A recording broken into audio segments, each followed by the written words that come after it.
Hello दोस्तों, welcome to CUT crackers. आपसे किए हुए वादे के अनुसार आपको अलग अलग विषयों के लेक्चर्स मिल रहे होंगे। इसी कड़ी में आज हम साइंस के लेक्चर की स्टार्ट करने जा रहे हैं। और साइंस के लेक्चर में सबसे पहला जो कंटेंट हम पढ़ने जा रहे हैं उसका नाम होगा बायोमोलिक्यूल। अब आप सोच रहे होंगे सर बायोमोलिक्यूल ही क्यों?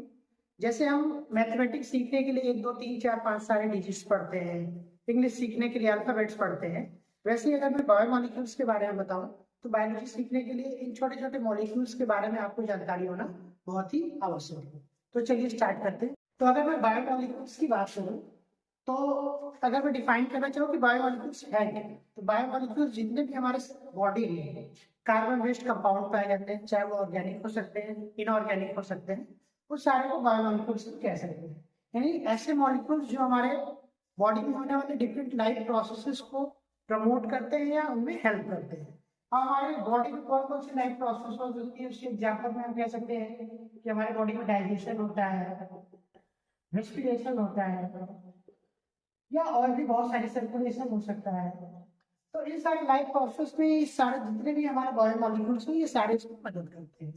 तो अगर मैं रफली बायोमोलिक्यूल्स को बांटना चाहूँ तो एक लार्ज कैटेगरी होती है, एक स्मॉल कैटेगरी होती है। लार्ज कैटेगरी में मुख्यतः 3 बायोमोलिक्यूल्स हमारे आते हैं, जिसमें कार्बोहाइड्रेट्स है, फैट्स है, प्रोटीन्स है।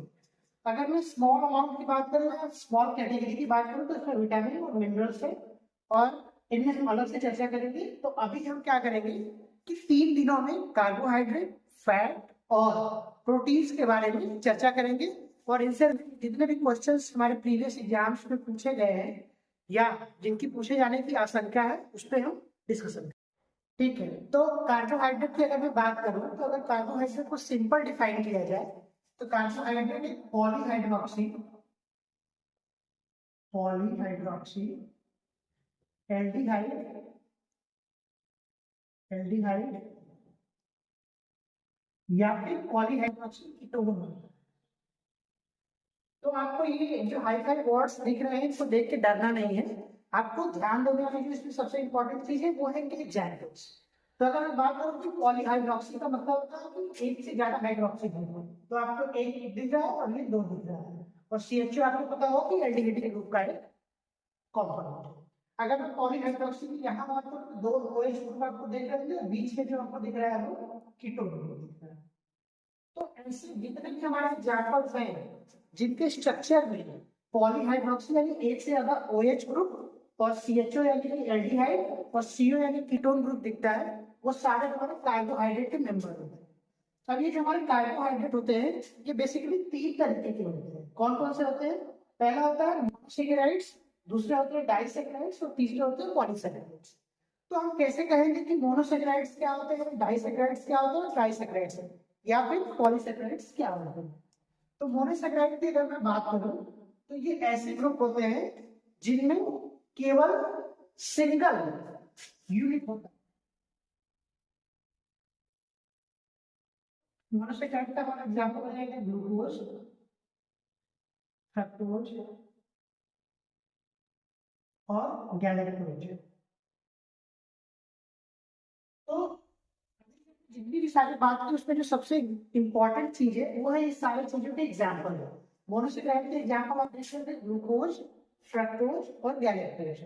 अगर मैं डाइसैकेराइड्स की बात करूं तो इसके एग्जाम्पल हो जाएगा आपके sucrose, maltose and lactose. Disaccharide ऐसी कार्बोहाइड्रेट जिनमें 2 या 2 से ज्यादा, इसकी एक लिमिट होती है, 2 से लेके 10 मोनोसैकेराइड्स तक इसमें आ सकते हैं। 10 से लेके 2 से लेके 10 तक मोनोसैकेराइड्स में आ सकते हैं। इसमें तो फिर हो सकता है आपका ट्राइसैकेराइड्स भी हो सकता है, इसमें टेट्रासैकेराइड्स भी हो सकते हैं, इसमें पेंटासैकेराइड्स एंड सो ऑन। तो ऐसे बहुत सारे एग्जांपल्स हो सकते हैं। यहाँ भी मैंने एग्जांपल दिया है कि डाइसैकेराइड्स के लिए है। इसका मतलब है कि ये ऐसे कंपाउंड है जिनमें 2 यूनिट मोनोसैकेराइड्स प्रेजेंट होंगे। कौन कौन से होंगे वो अभी हम बाद में देखेंगे। अगर मैं पॉलीसैकेराइड्स की बात करूँ तो मोर देन 10 मोनोसैकेराइड्स यूनिट अगर इसमें प्रेजेंट है तो ये हमारे क्या हो जाएंगे, पॉलीसेकेराइड्स। अब इसके अगर मैं एग्जाम्पल की बात करूं तो इसमें जो सबसे इंपॉर्टेंट एग्जाम्पल है वो हमारा है स्टार्च, सेलुलोज, ग्लाइकोजन, और बहुत ही इंपॉर्टेंट एग्जाम्पल है काइटिन। इस पर मैं स्टार्ट मार्क लगा दे रहा हूँ, क्या है सभी इसके बारे में हम बात करेंगे। तो अगर मैं आपको रिकैप कराना चाहूँ तो हमने देखा कि कार्बोहाइड्रेट जो होते हैं, अगर मैं सिंपली इनको डिफाइन करना चाहूँ तो पॉलीहाइड्रोक्सी एल्डिहाइड या केटोनिक ग्रुप होते हैं। ये तीन तरीके से डिवाइड किए जा सकते हैं, मोनोसेकेराइड जिनमें एक यूनिट होती है, डाइसेकेराइड जिनमें 2 से 10 मोनोसेकेराइड यूनिट होती है, पॉलीसेकेराइड जिनमें मोर देन 10 मोनोसेकेराइड यूनिट होती है, उनको हम पॉलीसेकेराइड्स की बात करेंगे। एग्जांपल्स में आप देख रहे होंगे ग्लूकोज, फ्रक्टोज, गैलेक्टोज जो है वो मोनोसेकेराइड्स के एग्जांपल है।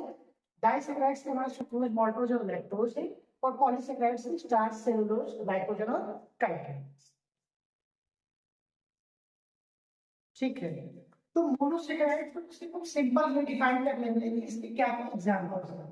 तो अगर आपने ध्यान दिया होगा तो मैंने ग्लूकोज का नाम लिखा था, फ्रक्टोज का नाम लिखा था, और भी बहुत सारे एग्जांपल्स मैंने दिए थे। डाइसेकेराइड्स की बात करूं तो उसमें मैंने 3 एग्जांपल दिए थे, आपको याद होगा, माल्टोज, सुक्रोज और लैक्टोज।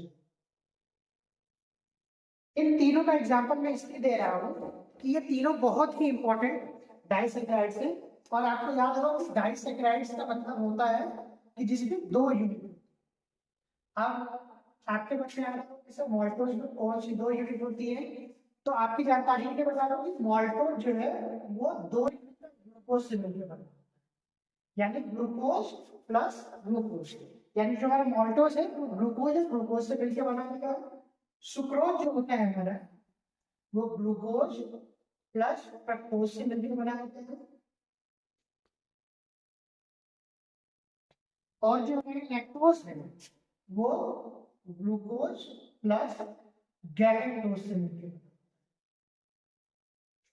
तो आप देख रहे होंगे डाइसेकेराइड जैसे हमने बात किया था 2 यूनिट होते हैं, तो माल्टोज में पहली यूनिट ग्लूकोज है, दूसरी यूनिट भी ग्लूकोज है। सुक्रोज की अगर मैं बात करूं तो इसमें ग्लूकोज तो पहली यूनिट है, लेकिन दूसरी यूनिट क्या हो गई है, फ्रक्टोज हो गई है। और लैक्टोज की अगर बात करूं तो इसमें पहली यूनिट ग्लूकोज है और दूसरी यूनिट जो है वो गैलेक्टोज हो गई है। टोज क्या आप मान रख सकते हैं, गैलेक्टोज। ठीक है, तो ऐसे करके आप याद रख सकते हैं। अब आपको दिमाग में आया होगा कि सर ये दोनों जो मॉलिक्यूल है ये एक दूसरे से जुड़े कैसे होंगे, तो इनके बीच में जो बॉन्ड प्रेजेंट होता है, जो 2 मोनोसेकेराइड्स को जोड़ता है, तो हम लिख सकते हैं कि बॉन्ड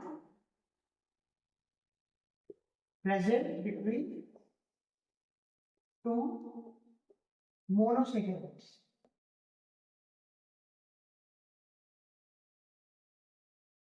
मोनोसेकेराइड्स ऐसा तो हम क्या कहते हैं, ग्लाइकोसिडिक बॉन्ड।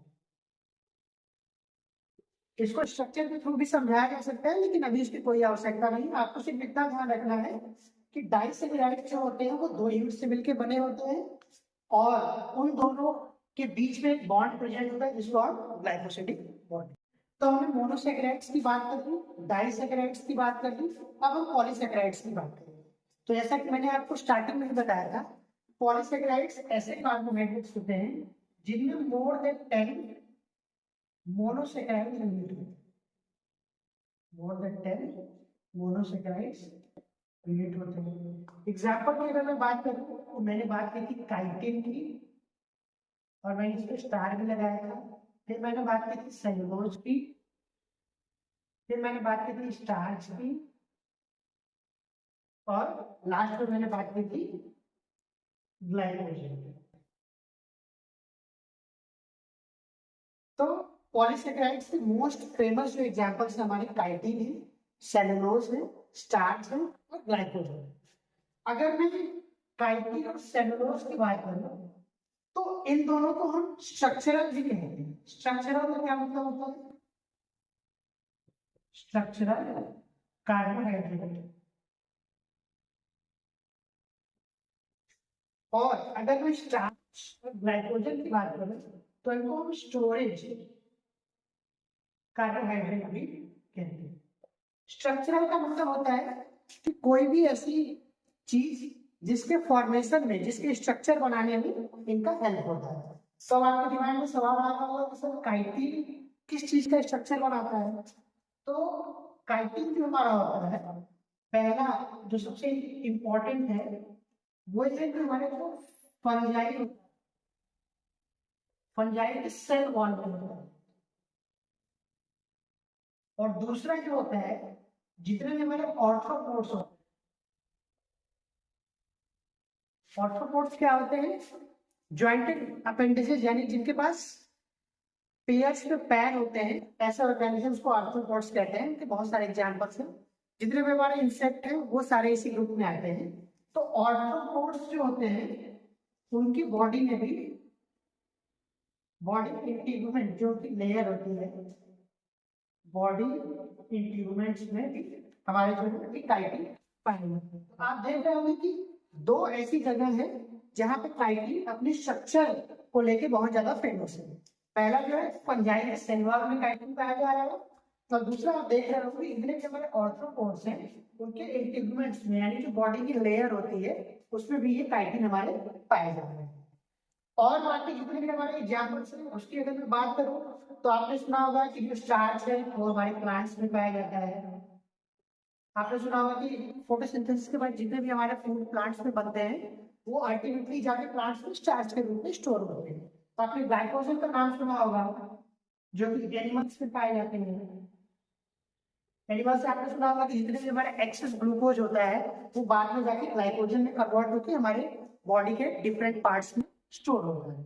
तो ये जितने भी हमारे एग्जाम्पल्स हैं, मोनोसेकेराइड्स के हो गए, डाइसेकेराइड्स के हो गए या पॉलीसेकेराइड्स के हो गए, ये हमारे मोस्ट इंपॉर्टेंट है। तो पहला अगर मोनोसेकेराइड्स की बात करूं तो ग्लूकोज हो गया, फ्रक्टोज हो गया। डाइसेकेराइड्स की बात करूं सुक्रोज, लैक्टोज, माल्टोज की बात करते हैं। पॉलीसेकेराइड्स में मैंने स्पेशल एम्फेसिस काइटिन पे दिया है, जो कि फंजाई के सेल वॉल और आर्थ्रोपोड्स के बॉडी इंटीग्यूमेंट्स में प्रेजेंट है। उसके अलावा मैंने स्टार्च की बात की जो कि प्लांट्स में पाया जाता है, ग्लाइकोजन की बात की जो कि एनिमल्स में पाया जाता है। ओके, तो कार्बोहाइड्रेट में एक और जो सबसे महत्वपूर्ण टॉपिक है जो अक्सर हमारे एंट्रेंस एग्जाम में पूछा जाता है वो है रिड्यूसिंग और नॉन रिड्यूसिंग शुगर्स कौन से। तो अगर मैं रिड्यूसिंग शुगर की बात करूं तो रिड्यूसिंग शुगर ऐसे होते हैं जो कि कैपेबल होते हैं, capable of reducing cupric and ferric ions. यानी रिड्यूसिंग शुगर ऐसे होते हैं जो कि क्यूप्रिक और फेरिक आयन को रिड्यूस करने की कैपेबिलिटी रखते हैं। और अगर मैं इनके एग्जांपल्स की बात करूं तो जितने भी हमारे मोनोसेकेराइड्स हैं और मोनोसेकेराइड्स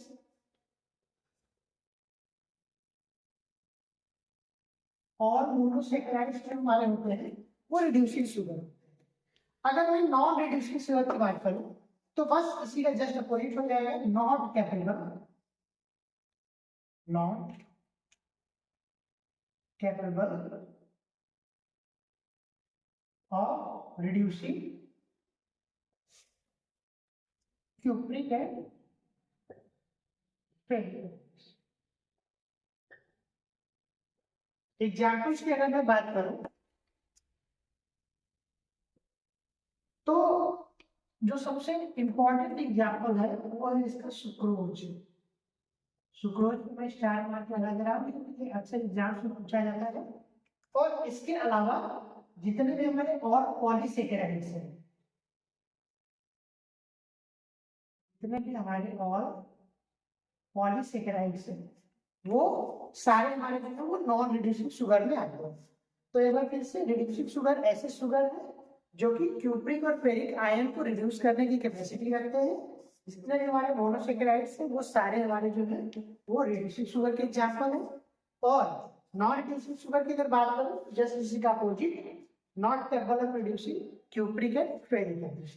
एग्जाम्पल में सुक्रोज को आपको ध्यान रखना है, और जितने भी हमारे पॉलीसेकेराइड्स हैं वो सारे नॉन रिड्यूसिंग नेचर के होते हैं। और हम अब उससे रिलेटेड कुछ क्वेश्चंस को देखते हैं। हो सकता है ये क्वेश्चन फ्यूचर में आ जाए या हो सकता है ये प्रीवियस ईयर में आए हुए हैं। ठीक है, तो पहले क्वेश्चन देखते हैं कि the basic biomolecules find in our diet. हमारे डाइट में जो बेसिक बायोमोलिक्यूल्स पाए जाते हैं वो कौन कौन से हैं? Carbohydrate, water, fat, carbohydrate, fat, protein, fat, water या vitamin, protein, vitamin and water. तो मैंने आपसे शुरू में स्टार्ट में बात की थी, जितने भी हमारे बेसिक जो हमारे बायोमोलिक्यूल्स हैं वो हमारे सिर्फ तीन, कार्बोहाइड्रेट, फैट एंड प्रोटीन।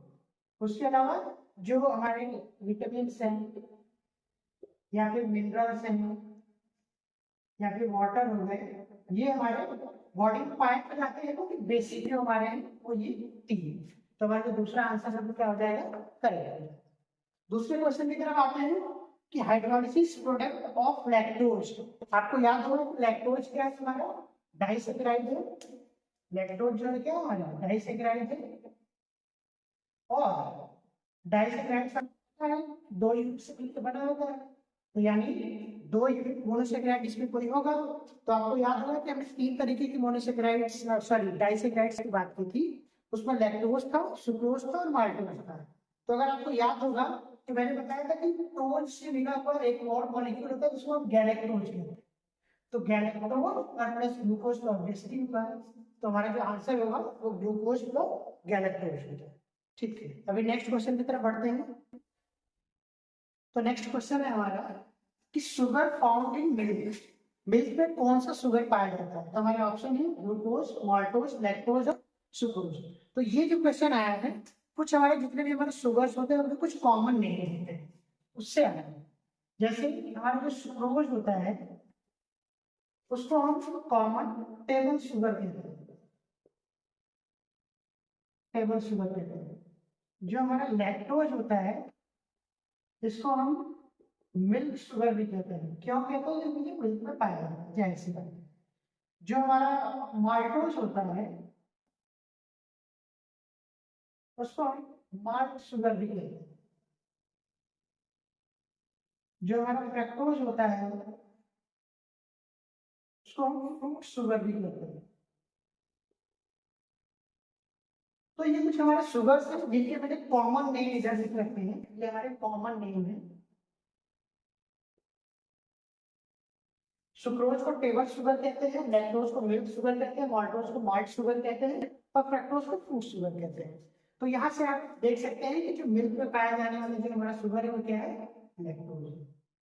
ठीक है, नेक्स्ट क्वेश्चन की तरफ चलते हैं कि cell wall of fungi is composed of. Question कहने का मतलब ये है कि जो हमारी फंजाई की जो सेल वॉल होती है वो किस चीज की कंपोज होती है, किस चीज की बनी होती है। तो आपको याद होगा कि हमने काइटिन की बात की। काइटिन एक ऐसा हमारा पॉलीसेकेराइड है। काइटिन एक हमारा ऐसा पॉलीसेकेराइड है जो कि फंजाई के सेल वॉल में, फंजाई के सेल वॉल में और इंसेक्ट के बॉडी में भी पाया जाता है। तो आपने देखा कि जो हमारा काइटिन है फंजाई के सेल वॉल में और इंसेक्ट के बॉडी पार्ट जिसको हम कहते हैं उसके लेयर्स में यानी लिगमेंट्स में। तो आप देख रहे होंगे कि जो भी मैंने पढ़ाया या जिस तरीके से हम अभी आगे बढ़ेंगे उसमें बहुत ही सिंपल तरीके के हर साल, पिछले साल भी 2 से 3 क्वेश्चन और पिछले के पिछले साल भी 1-2 क्वेश्चन इस चैप्टर से आए हुए हैं। बहुत ही सिंपल क्वेश्चन आते हैं। जितना आपको पढ़ाया जा रहा है उसको रिवाइज करते जाइए, बार बार देखिए। अगर मैं नेक्स्ट क्वेश्चन की बात करूं तो आप देख रहे हो कि क्वेश्चन नंबर 5 है कि which of the following is a non reducing sugar. आपके ऑप्शंस है maltose, lactose, glucose and sucrose. तो आपको याद होगा कि मैंने प्रीवियसली कार्बोहाइड्रेट में पढ़ाया था कि जितने भी हमारे पॉलीसेकेराइड्स होते हैं, ऑल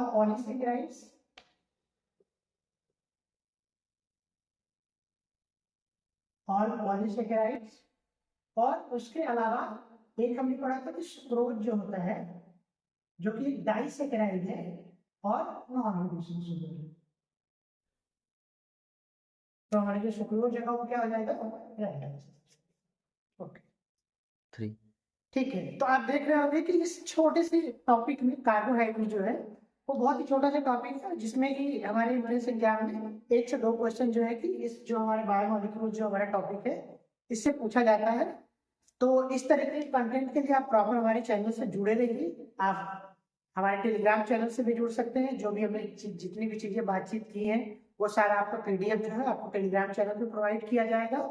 आप हमारे साथ निरंतर बने रहें। आप हमारे डिस्क्रिप्शन में दिए हुए हेल्पलाइन नंबर से किसी भी प्रकार की क्वेरी हो CUT BEd से रिलेटेड या किसी अन्य BEd जो हमारे AU BEd है, UP BEd है, कोई भी ऐसी क्वेरी जो आपको अपने सब्जेक्ट से रिलेटेड जाननी हो तो आप हमारे टोल फ्री नंबर पे भी संपर्क कर सकते हैं।